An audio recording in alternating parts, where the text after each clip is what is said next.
We all go a little mad sometimes. Be afraid. Be very afraid.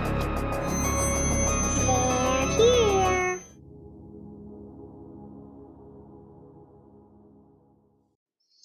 Hi, Hello there.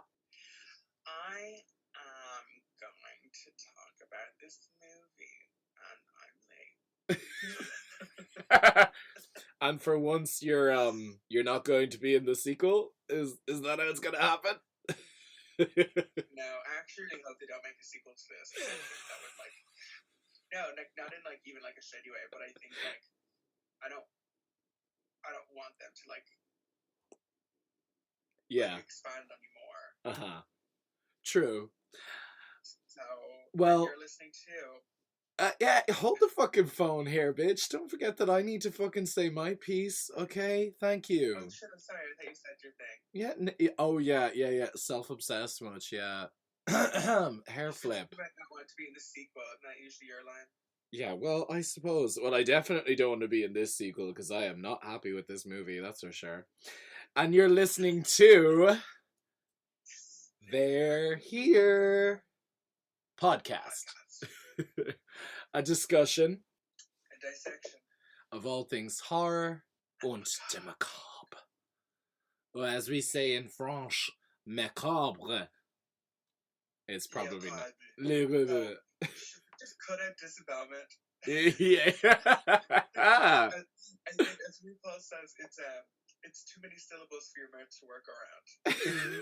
Well, maybe for you, seeing as that mouth has worked around a lot of syllables, if you know what I'm saying. No, syllables in here. So A lot of sweet syllables. les sweet. So Candyman 2021. Yeah.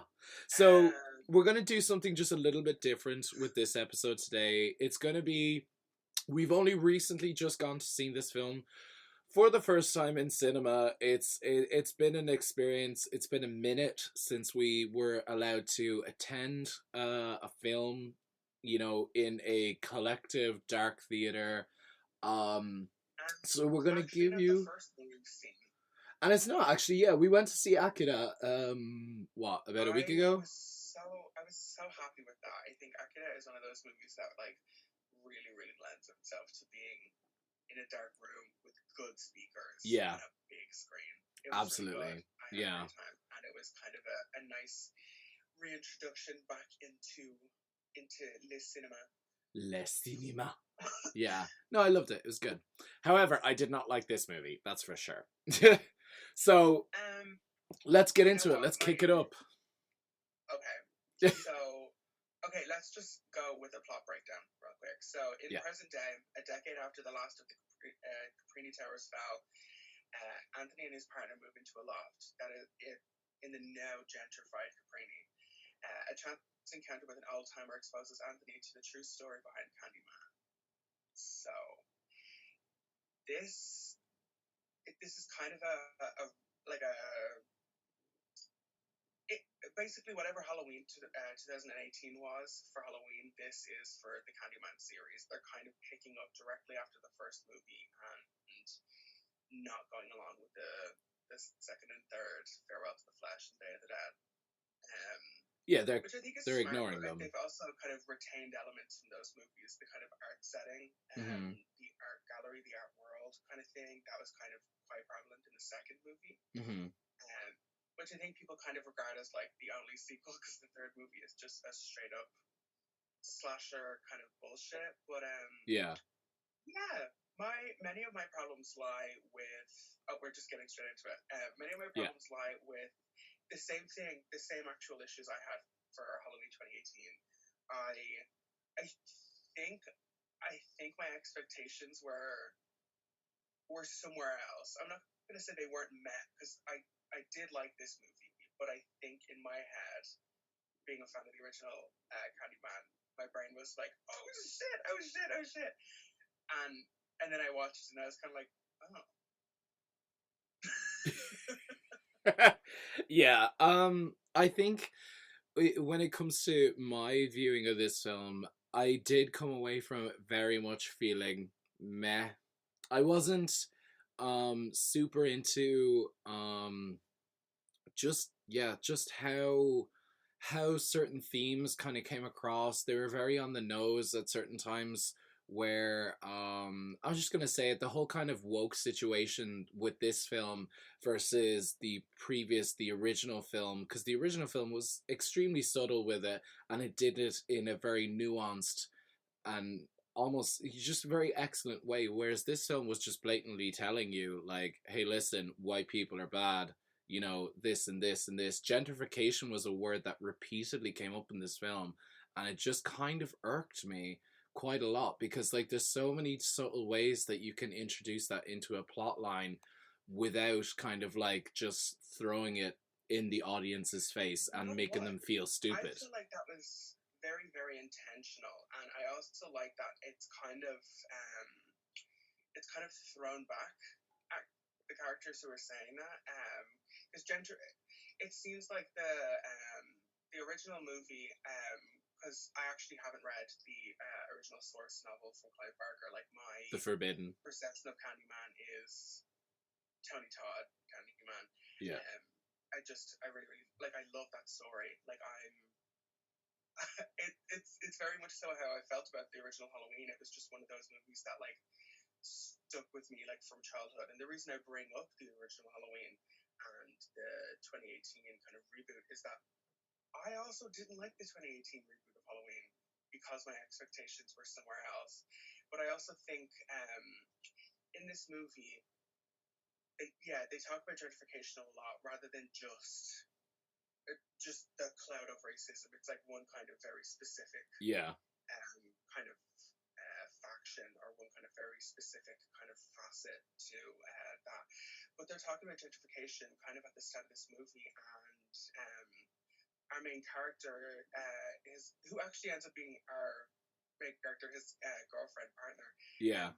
Her brother's boyfriend comes over for a visit. This is kind of how the movie kind of opens, like how we get into the movie. Yeah. We're talking about gentrification and blah blah blah, and being built on all this kind of stuff. And the boyfriend, or the brother's boyfriend, kind of throws it back and is like this building, like y'all are living in gentrified housing, you know? Yeah. Because as we know, the buildings that all these characters live in is on top of where the high rises of the original Cabrini Green were. Yeah. So they kind of she kind of like kind of like takes it to heart or whatever. But it's like, no, but you guys are also living in gentrified apartments. You know, you're talking about like all these issues and stuff, and you're kind of doing just the same. You know, it's like there's like these weird cycles. You know. Yeah, I totally agree. I think also the fact that I like I have some issues with Jordan Peele. I have some great like love for the way Jordan Peele does it, because he was like one of the producers on this, apart from obviously the director Nia DaCosta, which I absolutely love, like deep stand of Nia DaCosta. This is actually kind of being introduced a lot as like Jordan Peele's Candyman, and it really isn't that. It really isn't. He was just a producer. There were 3 writers on this. Yeah. And I could feel that. Yeah. I could really feel that. Yeah, so like I think this is something that I spoke to you about earlier, was that kind of Jordan Peele did it in an excellent way, and we'll get to like Get Out eventually, like on the podcast, and we'll talk about it more in depth. But Jordan Peele has a way. You've heard us sing the praises of Get Out. Yeah. On this podcast already. So. On the slab, last Friday of every month. A special preview. Like I love that movie. I love any kind of movie where it benefits from a rewatch. Yes, true. So what I kind of want to get into real quick is about how he builds out that tension between, like, sort of this kind of unspoken tension between the black community and the white community, where as like if you're like, because he does kind of sort of say it in a very subtle way in this, like if you're a black person in a crowd of white people, you feel uncomfortable, or if you're a white person in a crowd of black people, you feel uncomfortable. And it's sort of in this, it was done very, very well in Get Out, very well in that, but in this film it sort of feels very much out of place, and it does feel forced. It feels forced in a way where I'm like, okay, it doesn't. I didn't come away from it feeling like, oh, he's okay with white people. He's not. You know what I'm saying? It sort of comes across as that, and especially like with certain scenes, like with the kids in the bathroom, with him being in the art gallery, with his responses to any other white character in the film, that he's very sort of defensive with them. And then with the I think it's 4 or 5 girls in the girls bathroom, when Oh, I actually loved that scene. Yeah. The jump into that scene made me really happy. Yeah. What's her name? Brianna. She's Tony's or Anthony's girlfriend, and I actually really like her in this movie. She's a good POV character for the audience. Like, she's very much so like, fuck this, like, why would I go there and do that? Yeah. But I love the fact that her brother's like, let's summon Candyman or whatever like that, and she's like, who the fuck will be stupid enough to do that? Jump cut to the school. The girl's about to do it. Yeah. I thought that was really funny. Also, there was quite a few moments in this movie that I did not expect to be funny. I don't know why I didn't expect this movie to be played for laughs. Because the original movie is so like somber and gothic and beautiful and slow and romantic. You know what? I think that's honestly what I was like missing from this movie. And I don't know. I think maybe that's a little bit naive to kind of want what I liked from the original in this. Yeah. I think like it's always fun to see like a new sort of take on something. But like my favorite part of that original Candyman movie was like at its core, it was like a gothic romance. Yeah. You know, and this was very much so. It's like a sensitive topic. You know what I think it was? I think everything in this movie was very heavy-handed. Like a lot of it came across as like unnatural. Yes, forced, as I was saying. Yeah. Yeah, and that's the thing is like the Candyman story. Like in terms of the movie again, like I'm sorry, Clive Barker. I'm kind of just discounting like the source novel just because like I can't speak to it. Yeah. It's like the baseline like. The thing about race is like it's always there. It's like you don't have to like look. There's a racist thing over there. Yeah. Do you know what I mean? It's yeah. like I think this movie would have benefited more from show not tell. Yes, I totally agree with that, because when it specifically when it came to that bathroom scene, that like the Candyman does come along, who is not Tony Todd's iteration of the Candyman. It is which is fine. That's not my issue. Sherman. I can't remember the last name, but Sherman is the current iteration of Candyman before.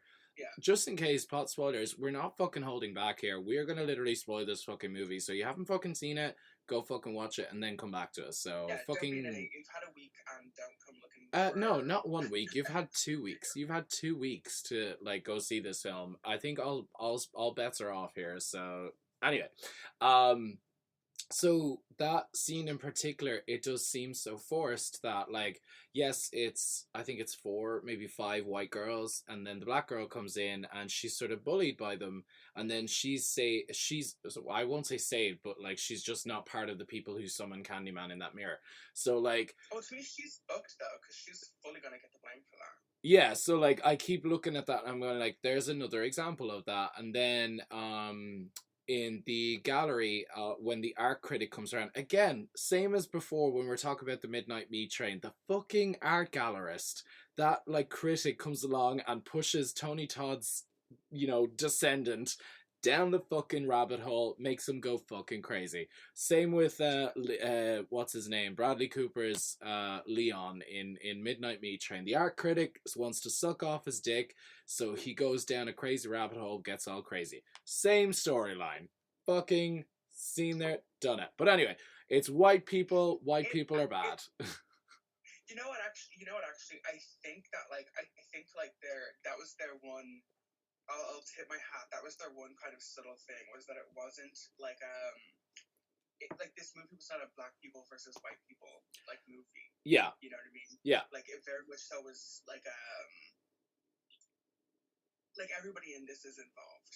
You know what I mean? Because I also do think that when they are talking about like blah blah blah white people, blah, blah, blah, white people. I think that like they like even in movie kind of get a little bit of pushback. Yes, true. Like for example, the Nathan Stewart Jarrett, his boyfriend who happens to be white, when Brianna, who is played by Tiana Paris, fucking love her by the way. She plays Monica Rambeau in WandaVision. And yeah, because I was looking at the screen, I was like, I know her from somewhere, and then I was like, oh, of course, it's her. But anyway, she makes a comment because you said earlier about the gentrification of Cabrini Green, and how it was sort of like this invisible like white man businessman who's come in, knocked down all the kind of quote unquote the hood area of Cabrini Green and gentrified it by making all these like, you know, $1 million like lofts and things like that and blah blah blah. And it's like, and she goes, yeah, because you know, she says something along the lines of like, yeah, because white people are bad or something like that. And she goes, oh, no offense. And the guy just passively goes, none taken. I'm like, but like, how are you? You know what I mean? Like, it just sort of. But then he throws it at her when she's kind of, once again, like the conversation continues with gentrification. And he's like, oh, well, like here. And kind of like, yeah. So like, and they like move on from the topic. But that's the thing. I don't think that I don't want anybody to come away from this review thinking that this is like a fuck white people movie. It really isn't. It's no, just, absolutely not. And this is the thing. I have absolutely no problem. I think like it's unavoidable to talk about race when you're dealing with a movie like Candyman. Yeah. But I think like, and you know what, I'm kind of I am very much an advocate for like, no, you got to speak up, you got to be loud, you got to like say what you mean, like if you want people to listen. But like, I think this was like, a lot of the dialogue just really felt kind of like unnatural. Like it felt kind of I was going to say preachy, but preachy is the wrong word because preaching also works. But I mean, like, as I said, it sounds too woke. It sounds forced. Very, like, did you say gentrification? Yeah. Here's the text definition of gentrification. Yeah. Do you know what I mean? Yeah. Like people's dialogue just felt kind of like stilted and unnatural, and I do think that that is a result of having 3 writers. I think that this would have been a lot cleaner if it had been just Nia DaCosta's Candyman, or if it had been just Jordan Peele's Candyman. But it's 3 people, and I just want to say that like overall, I was let down by this movie, but I had a good time while watching it. Oh, absolutely. Like, I always say, like, it always gives something the benefit of the doubt, and I would watch this film, like, if it was just on TV, I'd watch it. I wouldn't, you know what I mean? Yeah. Like, I was excited to talk about it today. Yeah. You know? But again, I also think that, like, part of my, like, is because, like, the original Candyman is, like, really, really, like, it's in my top 10 movies, just in general. Yeah. And can I just say that it is important to have, like, this kind of no, it's important to have like these kind of characters, these types of themes, like introduced into films and all this kind of thing. But I do think I agree with you. It could be done better. The conversations feel stilted. The acting at times is a little jarring. I know Yahya Abdul Mateen II, what a name, love that. Don't forget the second. Yeah. He does really well with his like slow descent into madness, but the problem with it is that at some points of the film, like, because like in the original Candyman, Helen Lyle's character, she blacks out at times, and you kind of can't tell, is it Candyman, is it her, is she going crazy, all of these types of things, whereas when you have this film, it's sort of spelled out for you. It's literally like, no, it's not Yaya's character, it's actually Candyman. It's it's actually the bad guy. like, You know what I that's the mean? thing. Part of the real tension, and I always love / hate when they do this in movies where like somebody's kind of being framed. Yeah. Like that's kind of what the entire story is for the original Candyman. Yes. Is everybody's like, it's Helen Lyle because he just keeps showing up wherever she is. Mm-hmm. But like they don't really play into that. Like I'm just gonna say there's the kind of big art dealer, and I will say I had a really good time with some of these kills. Yes. This kind of one in particular, the kind of art critic, he goes over to her house, and I actually really enjoyed this scene. But it's the only scene that we get where it's like, is he going to be framed? Are people going to think it was him? And then they kind of don't. It's kind of only the girlfriend that it's like, because everybody's like, oh my god, she's been found dead in her apartment, and the girlfriend is like Brianna is like, hold on, something is fucking fishy as fuck. He just got up and left. But the scene, she's like, I'm gonna go to the bathroom, and he's like, fabulous. So she goes to the bathroom, and he starts like walking around the apartment, just kind of like looking or whatever.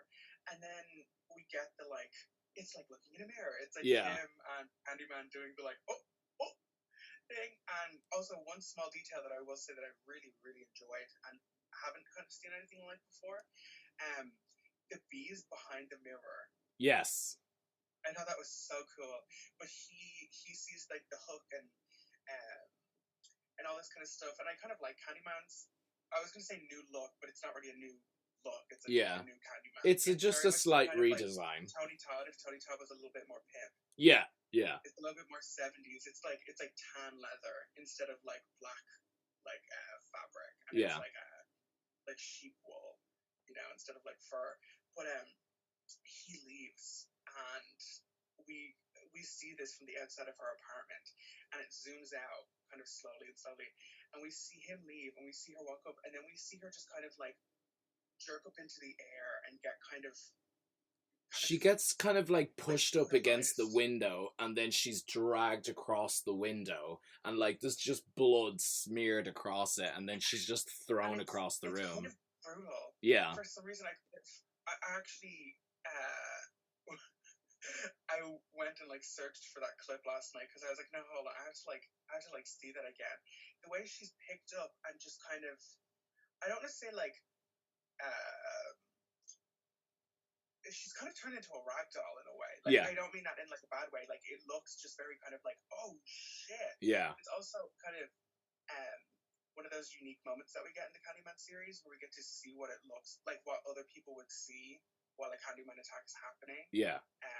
Because they make it kind of very clear that Candyman only really appears in mirrors in this movie. Yeah. Which I love, by the way. I love the fact that I ended up kind of going on this sort of Easter egg hunt for like every time I saw a mirror or a window, like, is he going to be there? Yeah. Yeah. I loved that because it does happen in a few times where not even something spooky is happening that you notice, like he is actually standing there. Yeah. Even it's in great. That scene, he's like looking at that, and then she kind of comes out the bathroom, and it like breaks away for a sec. Yeah. And he's looking at her, and we think that the scene has gone back to normal, but then we see like he's actually very still, so we don't even notice him until he. Yeah. He's actually looking at a mirror. He's looking at her bathroom mirror through the from mirror the other mirror. Yeah. And I was like, "Oh, that's so good!" I love little moments like this. Yeah, and also not to mention, like she didn't do the Candyman ritual. She didn't call him, so like he still did that out of spite for the character. I don't know. I think there's supposed to be implication that she did. He's like, just say it. Also, I like the use of "Say My Name" just kind of spread across this movie and in the trailers. I am a very big fan of Jordan Peele's work with turning like really good songs to horror. Like we had 5 on it for fucking. Love that kind of orchestral dun dun dun dun dun dun. Love that. I think that's sick. I had never thought of that song as creepy, but now I can't hear that song without I being got that on it. Yeah.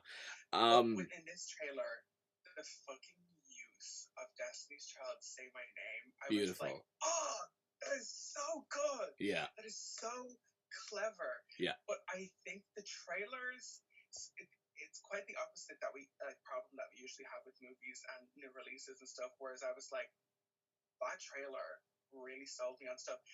And I just want to say really quickly, I was very much so looking forward to seeing Helen Lyle in this movie. And we don't. And you know what? We were supposed to. Because there was scenes in the trailers of her sitting in that church in the pews, which is completely cut from this movie. Yeah.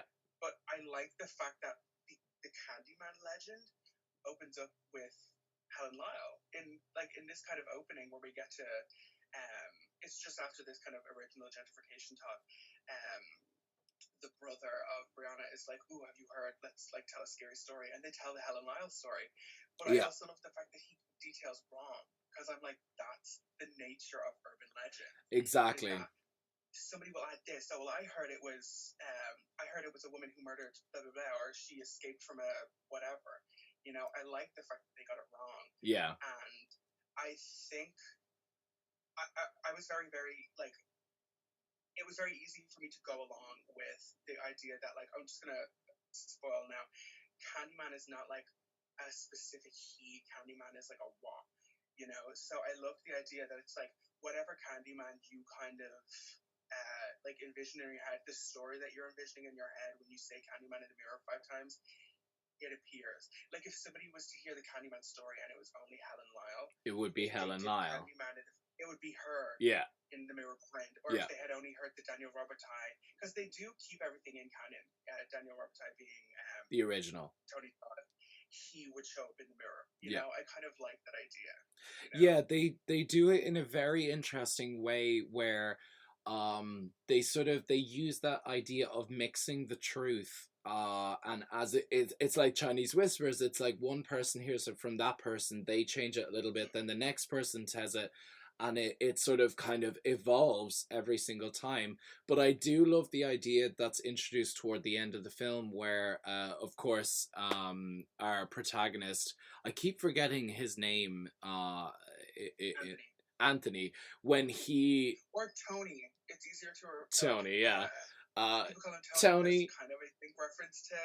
The Shining, no, yeah. It's kind of reference to Tony Todd. Because we also get Clive, for Clive Barker, who is the dealer, and we also get Brianna, who I am gonna just assume is a reference to Breonna Taylor. Yeah, it was. I was going to say that earlier, that it was very much kind of on the nose. As soon as I heard the name Brianna, I was like I have no other alternative to think of but Breonna Taylor. So like that was. I think that's fine though. It actually kind of works for me. I did think it was a little on the nose. I think that's fine though. They don't really make like a big deal out of it. Direct correlation. I'm just kind of like, we are just kind of assuming. Yeah. But there is a lot of like Say My Name, which kind of correlates with the last couple of years. Yeah, of course. Their names, that kind of stuff. Yeah. But they didn't actually go quite as far with that kind of stuff as I thought they were going to go. Which I'm kind of glad about, because I think that it would have just been very heavy-handed. I think they went kind of like to the limit where I was like, okay, this is good. Let people read further into this. It doesn't all have to be on the screen. Yeah, you don't have to spell it out for your audience all the time. Like, give us, because like when, in my opinion, when a director or a writer or a producer or anything like that has to spell it out for his audience, number one, it tells me that he doesn't trust his audience to be smart enough to interpret or read further in. So again, it's kind of that like what you said earlier, is a show us, don't tell us. Do you know what I mean? So like you have to be very smart about these things, and you have to like as I said, like again, I keep talking about it, but like Get Out was just so extremely smart about how it wanted to deliver its themes about race and how uncomfortable people can be around each other or tiptoe around conversations that they don't like having. And then Us again was it wasn't so much about race, but it was more so about the class system and how people can be perceived. So like, and he did it in a very subtle way that did so well. Whereas I just again, like he's a screenwriter on this as well, but like you said earlier, because it wasn't just Jordan Peele, it was two other writers, that message gets muffled up. So I think that's where this film does suffer, you know? Yeah, and to me, the pacing. Yes. I checked my clock or whatever like that, and I was like, there's only 15 minutes left in this movie. Yeah. Yeah. And that's when I started getting kind of worried. Yeah. Because I was like, they're not getting to anything. It felt like for the first hour and 20 minutes of this movie, hour and 15, I was like waiting for the Candyman stuff to happen, and it kind of just never really gets did. there. Like, this felt like a very long first act. Agreed. You know? And you know what? I'm gonna put my hand up and say I almost think Candyman should have been like a limited series or something. Totally agree. I totally agree with that. HBO or Hulu or something like that, because I think like there was too much to fit into and it was only 90 minutes long. It was literally only 90 minutes long. So like you kind of like that's kind of the length that you give to like a very like one and done kind of movie. Yeah. You know? This could have been 2 hours. I think with an extra half an hour, it would have done well. They could have just given it a little bit more space to breathe. Yeah. I do think, actually, sorry, I just keep thinking about this, that scene where he's met with the art critic in her apartment, when he walks into that sort of hallway that leads to the bathroom and then the mirror is on the other side, I just couldn't help but think of A Clockwork Orange. For some reason, that whole hallway gave me a Clockwork Orange vibe. Building. Yeah. Even when he's walking her apartment, all I could think was like, Yeah. I just also want to say very quickly, the cinematography in this movie. Beautiful. Okay, can we just talk about that opening? Beautiful. With the upside down. The opening scene. I mean, because at first I was looking at it and I was like, what am I looking at? Yeah. I was like, it made me think of like Blade Runner or like Alien or something like that. I was like, these look like ships. Yeah. But it looks like, at first I was like, are they just, because I thought they were really tall buildings coming up out of the clouds, but they're not. They're really tall buildings going into the clouds. Clouds. But the way it was shot, because like we've all seen cityscapes filmed from street view just up, but it was filmed from like straight up. Yeah. Like straight down. Yeah. And I actually watched this last night, so like I was just like, what the fuck am I looking at? Yeah. But I really, really enjoyed. Like, this movie looks stunning. Yes. Like, don't get me wrong. Also, this is not like a non-recommendation. We kind of agreed at the start of this episode that this was going to be, because me and Nathan have a tradition of when we go see a movie, we kind of tend to hang out for an hour or two after and just chat shit. Yeah, just let it all kind of go out. So that's kind of what this episode is. But like, yeah, I like this movie. I like this movie more than I disliked this movie. Yeah, I mean, sorry, just to talk about the cinematographer there, John Gulsarian.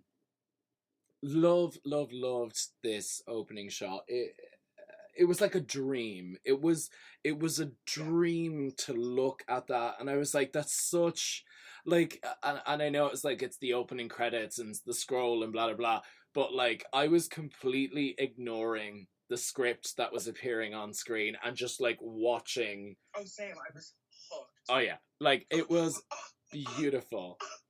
Hooked. Got it. Oh my God. Got it. And yeah, like again, like it goes back to that the cinematographer does so well in hiding subtle shots, especially the gallery kill with the red light and the blue light and how it works. I love the sort of shots of like Candyman just the way the cinematographer like lines up the shot for Candyman's feet, where it's not like him like turning at the shoulders, it's the whole body turning at one movement and moving forward. He floats like a ghost in this movie. Yes, it's beautiful. Loved it. I thought it was really, really smart. And obviously that kill is like an homage to obviously the first kill from the first Candyman, which is the younger Raimi brother, Ted Raimi.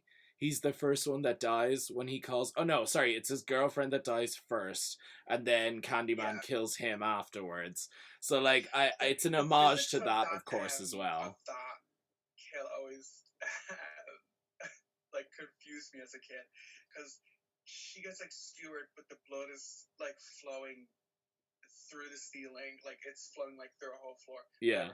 But that scene was actually the most kind of heavy-handed one to me, where I was like, oh god. But there's always these couple of characters in a movie now. Yeah. Where it's like people are just pieces of shit kind of, and like they really want to like make you like see, you know. Yeah. It's like you can't just be kind of a dick in a movie. You're a total dick or a good guy. Yeah. Like you're always like, it's like it has to be done at extremes. And even the girl's line of like, yeah, love will tear us apart. He's like, we get it. You like Joy Division. Wearing a Joy Division t-shirt. I was like, Jesus Christ. Yeah. Bro. Like, I didn't also need that. You know what I mean? Yeah. Like, it was like, do one, maybe two. You don't have to do 1 through 4 every time. Yeah. You know what I mean? It's that like. I thought it was cool though. The hook through the foot, I thought was kind of fun. Yeah, I loved. Because I think that the problem with a lot of people's problem with the original Candyman movies is that all the kills are pretty much exactly the same, but we got some good gore. I loved it. We got some disembowelments. We get mostly kind of like neck like cuts, like with the hook just like dragged across the neck. There's no screaming. We don't actually get to see any of those girls in the bathroom die. Yeah, you just sort of like see like 1 or 2 like get dragged off or things. I love the one like the Netflix subtitle would say like bone crunching or like wet sloshing. Yeah. You know what I mean? Yeah. It's very that. It's but it does it really well. I thought that like the first time Candyman appears, and again like this is where it sort of defeats itself with Anthony's like descent into madness. As I said, like the first film is very much like, is Helen Lyle the killer? Is she not? But, yeah, like it's like extremely obvious that like, yes, there is killings happening, but it is Candyman. Like, it doesn't leave that open to interpretation from the very first kill, because by the way, I absolutely loved, I did think like these first 2 to die were my favorite to die, because they're just assholes. You didn't like them, and I loved characters that it's like, oh, okay, because a couple of people up until this point had like done the Candyman thing and like nothing had happened, but then which actually kind of pisses me off, because he's supposed to show up. That's like the entire freaking point. It's a pick and choose thing. They even fucked with this in South Park. There's a thing where sorry, just a very small detour. I also fully cut you off, but it's like not supposed to be convenient even for Candyman, because in South Park, Satan is throwing his super sweet 16th party, right? And Biggie Smalls is like, Biggie Smalls, yeah. So if you say Biggie Smalls a bunch of times, but it's like Biggie Smalls gets called in like the middle of him doing something, so he's like, what the fuck, bro? You know? Yeah. He's supposed to show up, like he doesn't just get like a choice. Yeah. So many Candyman is non-consensual. Non-consensual murdering, okay? No wonder why he kills you. Yeah, no, I really liked the way the cinematographer, like a pretentious, like film student here, but like I loved like the fact that the projector gets like sliced in half and like it just collapses and makes this big kind of booming sound, and it like that was probably the only thing that did kind of scare me, was the fact that it was just so like he was watching the Candyman rip open the projector, and then it just like he looks over and it just like collapses and it's just like, oh shit, like yeah, like yeah, I like it's done very well. Piece of construction paper. Yeah. Oh, I loved it. It was just so effective, and yeah, I loved the kill. I thought it was so like really in there, and even like the way Brianna reacts coming back was like, oh shit, oh my god, this is happening, like all of this type of thing. And again, like it goes back to that thing where like, is the black character going to be blamed for this? Is this person going to see that's my immediate thought. like yeah, like it's that kind of like uh again, like it's that mentality. It's thinking about like, what are the ramifications for this person coming across the body. We all know that Anthony was with bitchy art gallerist critic before she died, like and all of this kind of thing before she died. yeah, like so like You know? when, and then also come to think of it, Brianna's sort of story arc, which is basically loves Tony, sort of mistrusts him, and then kind And of then in a becomes the main way, character.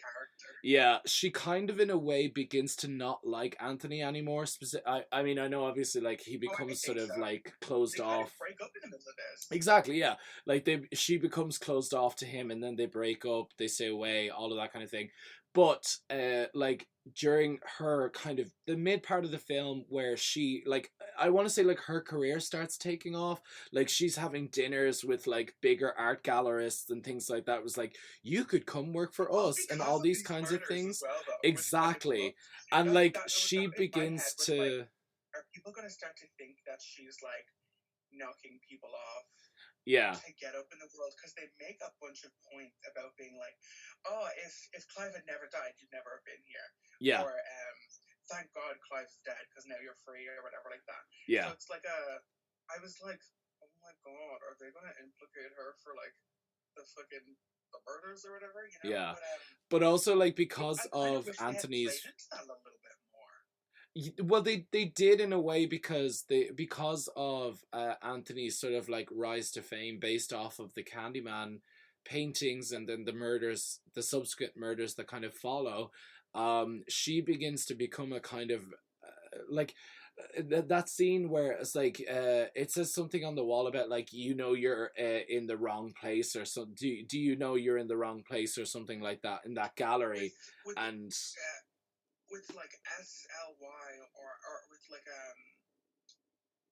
like three of the letters were flashing, like, yeah. big. I was like, I think it's like, you're obviously in the wrong place, or do you know that you're something like it was that. SLY and like P that were all flashing, whatever like that. And again, this is just the nature of art. I was like, what does that mean? But she begins to like sort of like, you can very clearly see, like, because it does this sort of like, and I hate when this sort of thing is done in films, because it's again one of those obvious traits where the person that's talking, the voice kind of fades out, music starts to increase, and then the camera kind of pans to Brianna's face, and she's just like, she's like deadpan, she's like, motherfucker, she wants to use me to get to fucking Anthony and his paintings. Do you know what I mean? Like it's like, it's no longer about her. She doesn't believe anymore that she's getting there, you know? Yeah. And I love that, because that's such a, it turns Brianna into this more, it's like, because to me, right up until that point, Brianna sort of became a very 2D character to me, in the same way that Clive was, and all of that kind of thing. So I didn't think they were going to focus on her so heavily. yeah, I'm glad she actually became the main character. yeah, because I don't know. Somebody, it's like I kind of prefer how the movie goes once we start to kind of focus on her, because I think it does get a little more complex and allows us to kind of go into more areas. And I kind of wish that they had played up the like, is he killing people? Yeah. It seems to always happen. Because I think in a couple of murders it says say my name, like in blood or whatever like that, and he's kind of like, oh, it's always nice to be mentioned because they mentioned his name on the news. Yeah. And Brianna and the brother kind of like, what the fuck? And I kind of wish at that moment she had kind of like, side-eyed and been like, oh my god, am I dating a serial killer? Yeah. Because he's smiling. Yeah. Like, he's happy when he's watching that news report. Yeah. Because they said his name and the name of his artwork and stuff. Like, yeah. Yeah, bro. Yeah. Which also, not gonna lie, like artist to artist, if somebody was found dead in front of my painting or in front of my work in a gallery, I'd be like, well, that's kind of it. Like, oh my god. Yeah, okay, I see what you mean. She's like, something about these murders kind of makes your art feel immortal. And I was like, ooh, or eternal or something. And I was like, ooh. I do does. I do feel like that Brianna, almost like had they focused more so on Brianna's side of things as she experienced Anthony's like descent into becoming the next Candyman, spoiler, I think that would have, to me, that would have been a stronger angle, because number one, like things that don't convince me, things that don't convince me in this film. Number one, your mother was mistrustworthy because she clearly lied to you. Number two, you got stung by a bee. Your hand is literally decaying in front of you. Why the fuck have you not gone to a hospital? Number three, did you notice that? I was looking at that hand going like, your fingernails are literally fucking coming off. Why the fuck haven't you gone to a hospital? Like, people would not let you walk around with your arm looking like that. Yeah. People who know you would not let you walk around with a bandage or something. But gross. You know who the mother was? No. Oh yeah, I should probably mention this. Before I'd seen this film, I had not seen the original. You looked better now than she did then. She looked so good. Yeah, I did not see this film before. I could have really done with more of her in this movie. Yeah, she's in it for what? Maybe 2 minutes? 5 minutes. Yeah, even less. Like, she's basically there to provide some exposition. That's all it is. Yeah. Like, and then it's such a misuse of that character now, having seen the original, that like she's so it was big in the original. Yeah. She's massive. She's kind of our tertiary character. Yes. If Helen and Candyman are main and like secondary, she's the third most important person in that movie. She's who we get she's supposed to be the everyday person perspective.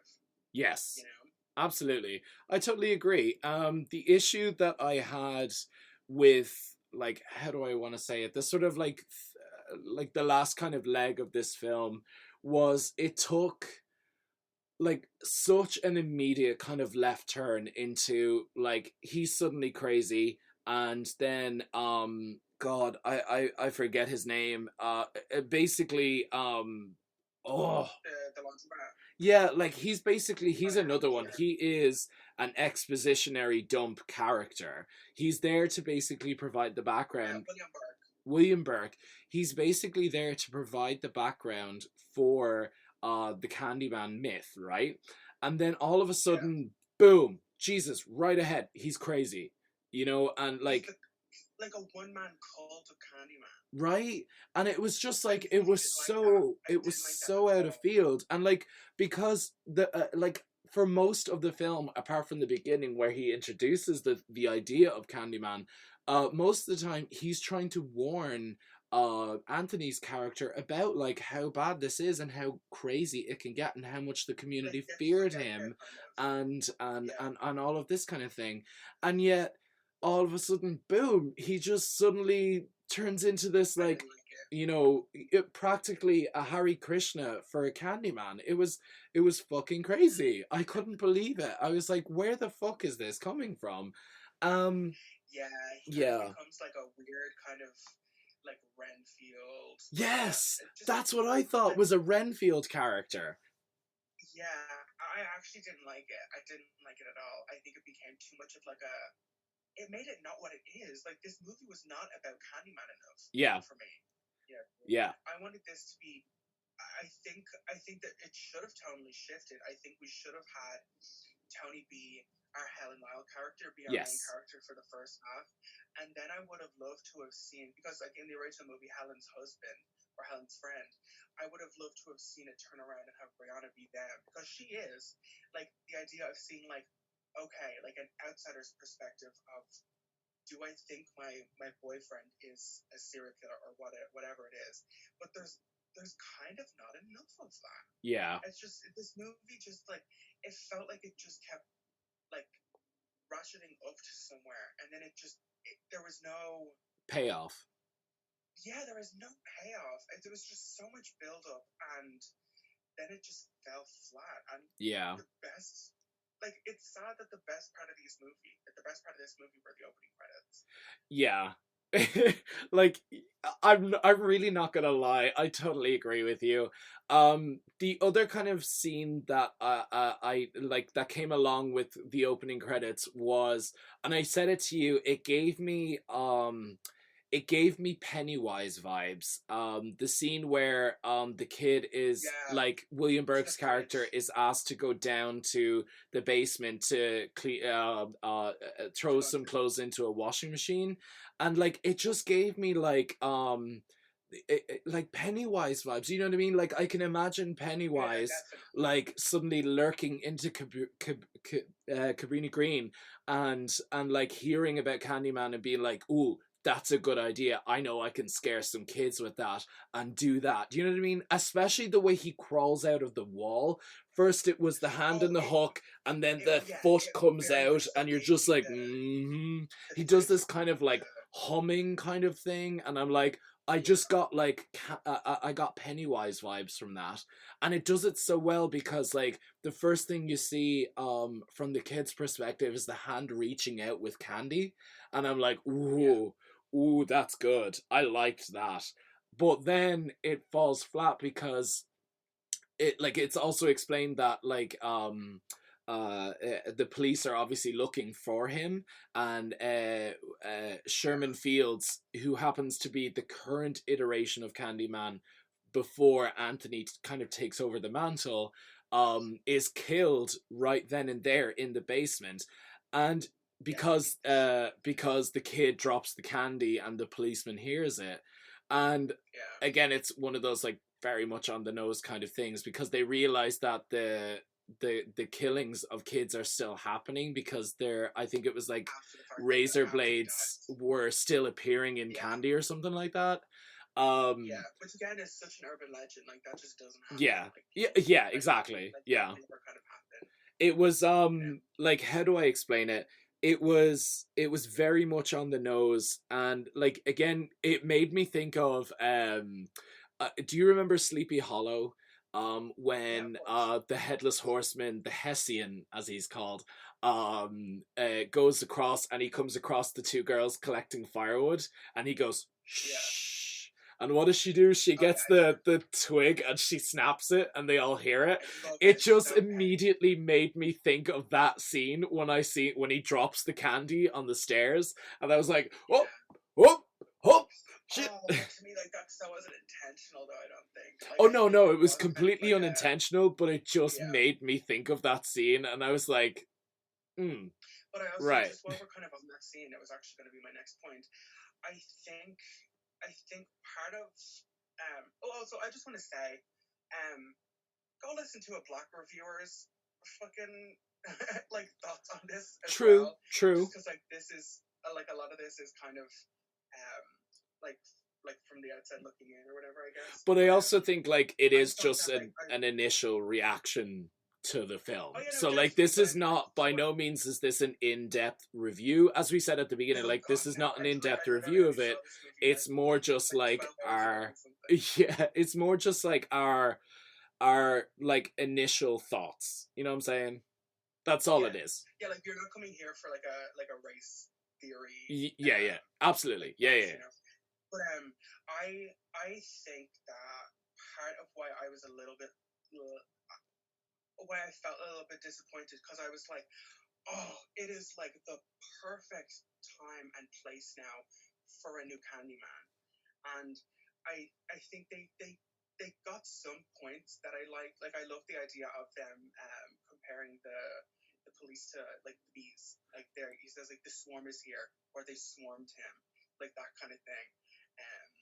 But like a lot of stuff I just felt was like,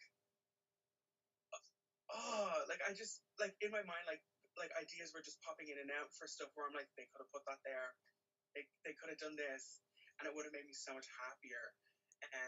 Which I guess is kind of, I suppose, not really the point of horror, is not to make you happy. I think I actually kind of envy you a little bit, because you hadn't seen the original Candyman prior to seeing this. You didn't have any expectations. Yeah. Because I went into this with like a couple of key points that I was like, okay, they have to do this, they have to do this, they have to do this. Yeah. You know? And seeing that some of the things that I wanted to see were cut out of the movie after being in the trailer, I was kind of pissed. Yeah. Like, Helen Lyle was supposed to have like kind of a big part in this movie. Like, she was supposed to be like in this movie as a character. Yeah. She's also vindicated in this as well, because like the kind of from like outsiders' perspective, like anyone who was there at the fire from the original film literally only sees her like running towards the fire with the baby and things like that. But then it's revealed like, hold on, listen, this is not the way it happened. She took the baby out of the fire. She took it out of the fire, exactly. And like, this is how like I was saying to you, and even her like recordings, do you remember the tape recordings? Like, she had all of these things. That was not Virginia Madsen, by the way. Yeah. I looked at it and went like, okay, so this is how they're trying to connect it, because technically, if you, of course, like, you don't count the sequels, this is technically a true continuance of the first film, specifically because it's just talking about the exact same thing. The only difference is it's one generation on, so it only works. It works out a lot better, you know. And with this third act, as I was saying, like, it takes such a left turn that I was like, oh, okay. And, like, the third act is only like 25 minutes long or something like that. Like, it less. I would say like less than 20 minutes. Happens. Yeah, I remember looking down at my like phone and being like, faux pas in the middle of a movie, but like, I remember kind of looking down and being like, this is gonna end soon. Yeah. What the fuck? Like, where are they gonna go? But I really loved that with the Helen Lyle story, nobody mentions Candyman in there, because she was completely set up the entire time. Yeah. And it just left completely two people open and shut, that Helen Lyle went crazy and she killed a Rottweiler and she stole a baby and all of this kind of stuff. So like, there's no mention of Candyman in that, and I'm like, oh, that's the kind of the scary, shitty part about Candyman, is the idea of being implicated. Yes. You know? Yeah. The fact that like, it's that thing in a horror movie where it's like, just believe them. Yeah. You know? Yeah. And it's like the thing that like, if somebody else is there for proof, they're gonna die, and it's gonna be another thing. But also, Helen Lyle was kind of stupid. Like, why would she pick up the cleaver? Why would she like roll around in blood? You know what I mean? It's all that kind of stupid shit. Yeah. But also, speaking of Helen Lyle and kind of going back and forth with story, the fucking like shadow puppets in this movie, loved, beautiful, oh, such an excellent way to do that. For, like, a cartoon, like a 45-minute long cartoon of that. Yeah. Because the thing, they used it in the trailers very, very heavily, and I wasn't sure if they were going to use it in the actual movie, but they do, and I was obsessed.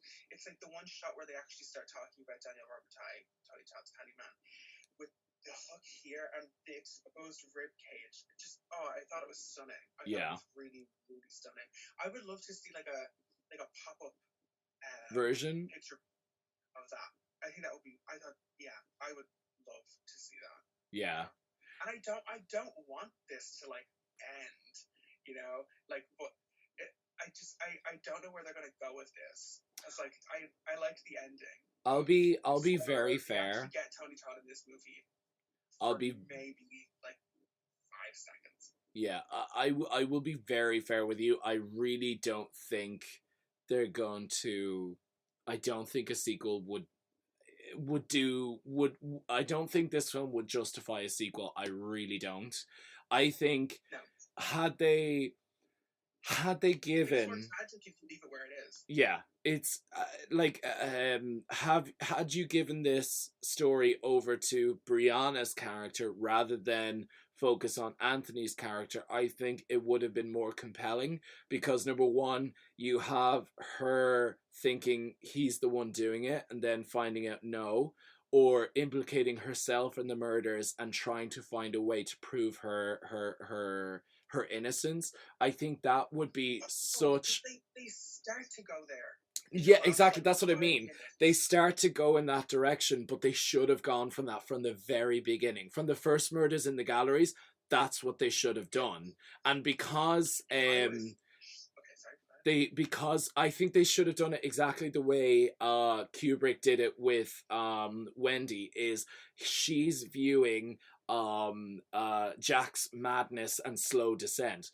That's what I would have preferred to have from the outside.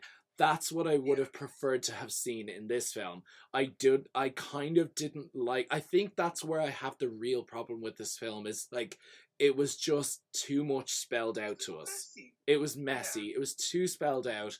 I would have preferred it to have been, well, is he doing it? Is he not doing it? Is he the Candyman now? Is he not the Candyman? Like, what's going on? You know what I mean?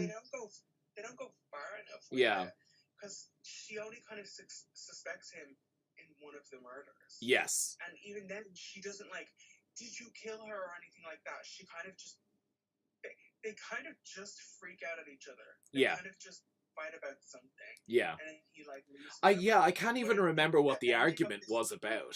I completely forget anything. He smashes a mirror. Or he's like, you need to say Candyman. And she's like, no. And then he smashes the mirror and then she leaves. Or no, she tries to say Candyman. And he freaks out. No, don't say it. Yeah. And but I think this movie is very, very, has such potential to be very tragic. And I mean that in a good way. Yes. That's what I want from Candyman. Yes. Story. And I think as much as I've kind of ragged on the end of this, I think leaving it where it is makes it more tragic. And it's the subtlety that I think I'm going to assume you were looking for, where we can just assume that she's going to get the blame for all of those murders. Yeah, absolutely. And I think leaving it there makes it all the more tragic. But just kind of, again, it was kind of impossible for me to not think of Breonna Taylor when those cops walk in and we hear gunshots. I was like, oh, I thought they shot her. I thought they shot and killed her. And I was like, oh. Okay. So just let's just do it one final time. This is the last time we're warning you. We're literally going to talk about the last 15 minutes of the film. So this is literally your last chance. Do not fuck this up. Go see the movie and then come back. That's it. Right. Go ahead. Talk about it. So Brianna goes to find Anthony and goes to the laundromat, and very much so, kind of cleverly, somebody is also there, so she feels safe. There's another woman there, so she's not as on her guard as she might be when she's alone. And she goes into the back room, and then she opens this door that leads down into a basement, and kind of immediately no, fuck. Yes, I thought that was yes, finally someone doesn't do the stupid thing. Yeah, so she was being clever, but not clever enough. Not clever enough. So she wakes up. Sorry, I just got super thirsty all of a sudden. Smoking cigarettes.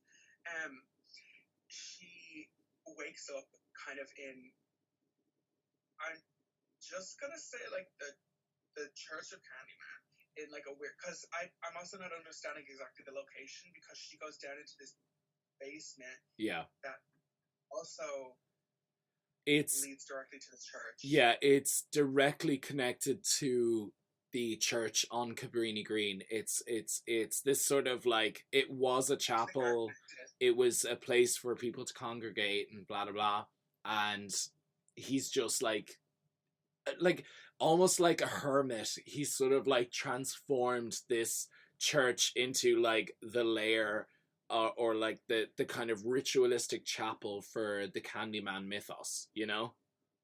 Yeah, to me it's the kind of equivalent to like the Candyman layer that was like through the mirror in the original movie. Like Yes. where she goes, like where Helen walks in through like the maw. The mouth, yeah. And I was kind of missing. That. Yeah, I was hoping for a big ass fucking mural, and I didn't get that. Because to me, that's the iconic imagery. Like, I remember as a child, the things that I remember from Candyman were that painting around the door and the bees. Like, yeah.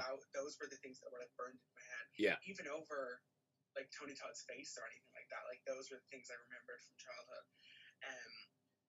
But wait, where the fuck was I going? Like, basically, what happens is like Anthony is in this like catatonic state where his this kind of like his skin lesions things has like grown up right up his face and all of this kind of thing.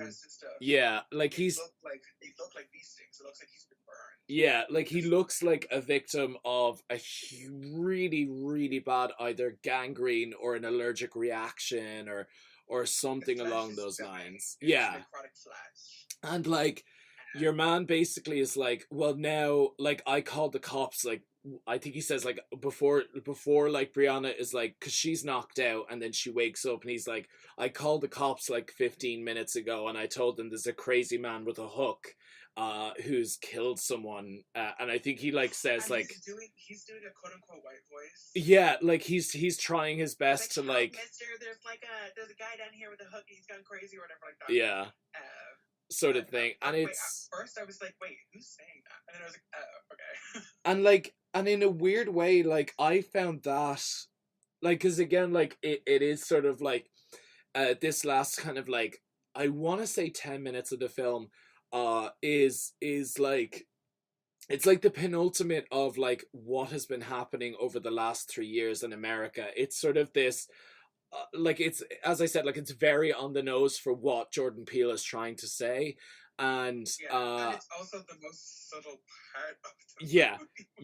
It really is. And I find it to be very strong, and it is very striking because like he literally transforms Anthony into the Candyman, because like that's how William would have seen Sherman come out of that wall. That's the image he has in his head, so that's like why he turns him into that. I've seen Chicago walking around with hook hands. Yeah, why not? But it's really good, and I liked that image, but I did think, like, how do I say it? I did think it was kind of weak. I didn't think it fell flat. Exactly. It just wasn't impactful enough for me to be like, yes, this is how it's meant to happen. This like totally makes sense. But I was like, no. I was looking at it going like, this is not how the urban legend's going to work, because she's going to be implemented in this with the cops and all the murders and blah blah blah, because she's not like a person anymore. Because he can just kind of materialize now. Yeah. You know, like Anthony is.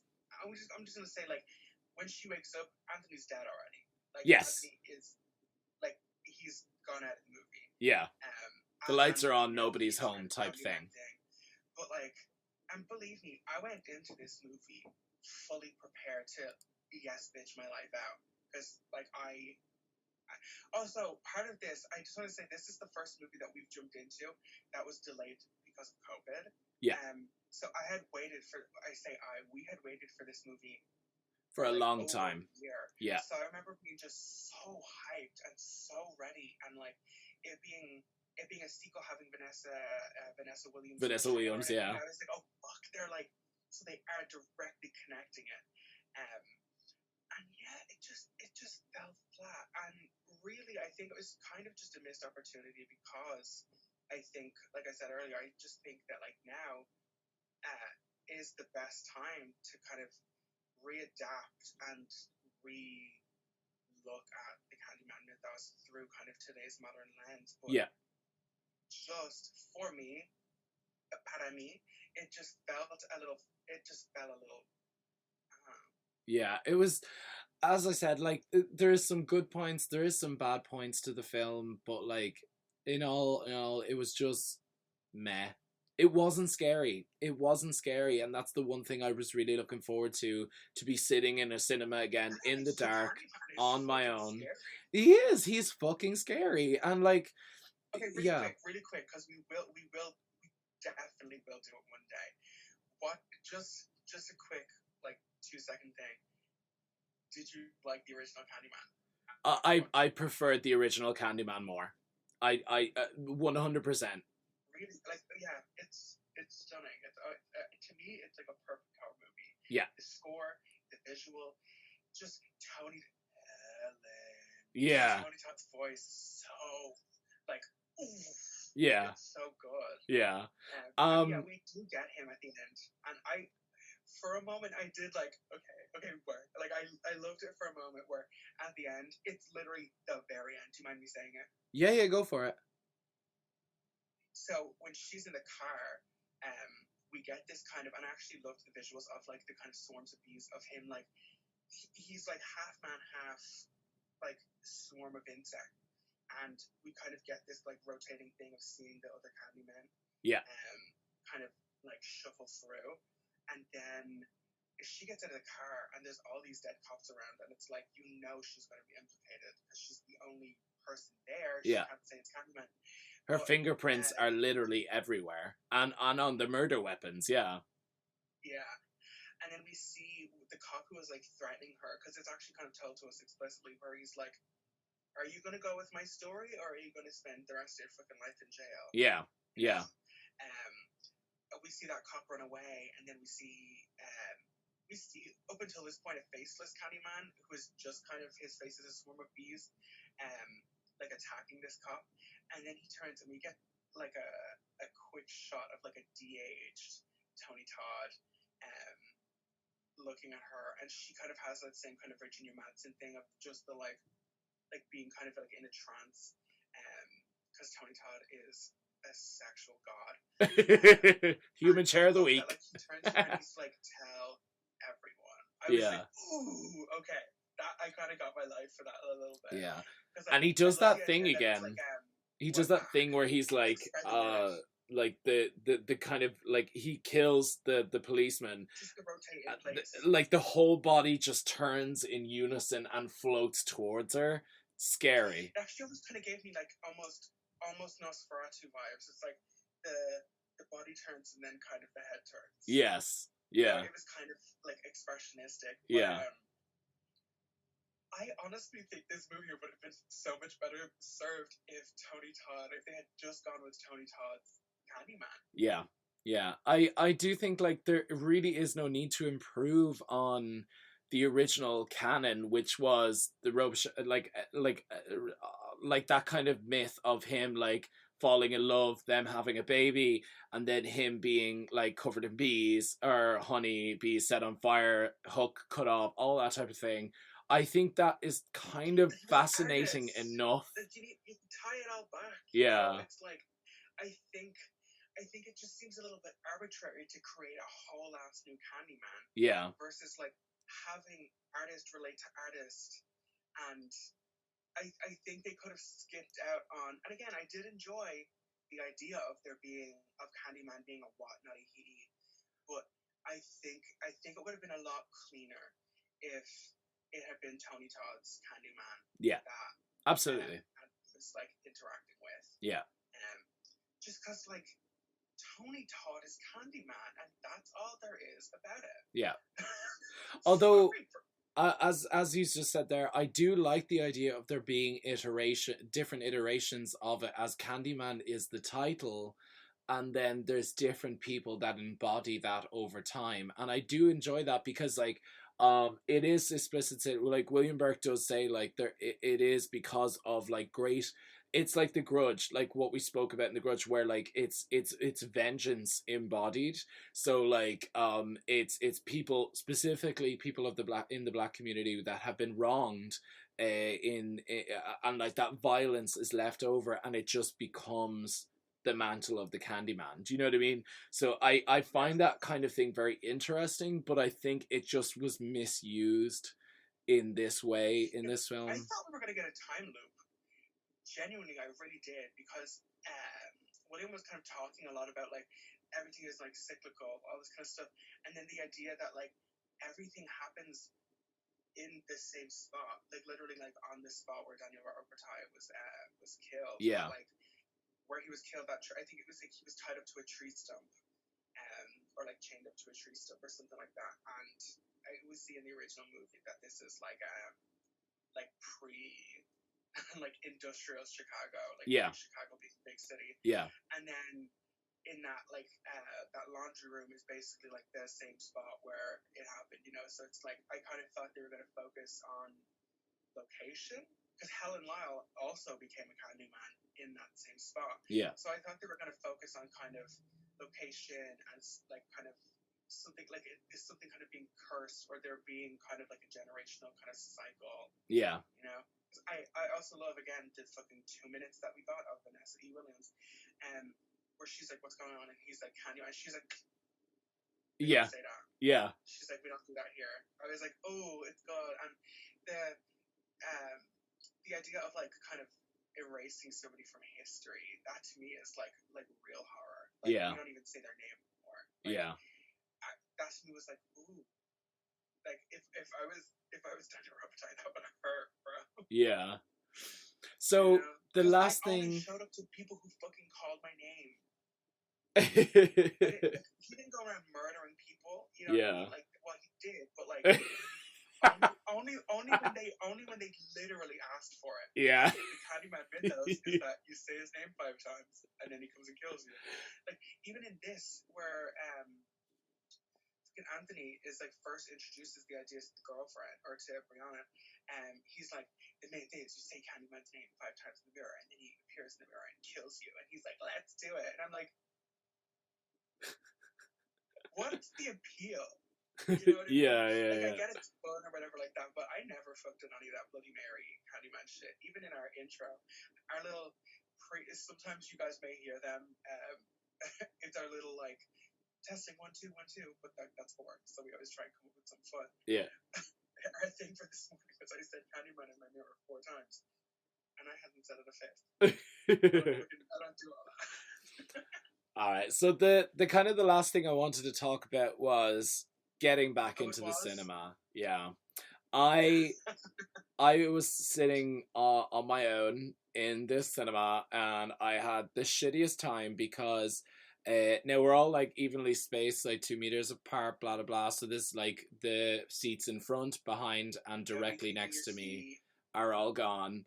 But like people were talking the whole way through the film. People in front were like using their phones like on full brightness and like all of this type of shit, and I hated it.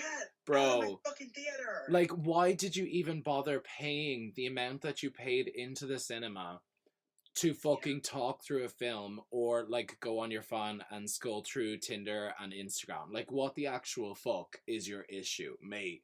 Like, I basically had a personal screening. There was nobody else there. So like, yeah, mate, if you're one of those fucking assholes that during Hereditary did the whole thing in the cinema, go fuck yourself. Literally, go fuck yourself. Do you know what? Whoever does it first, you get a pass. Nobody else better do it after it. Yeah. Okay? Yeah. It's just, it was so irritating. There was even one person in the far corner I know it was in the right side because I could hear it very vividly.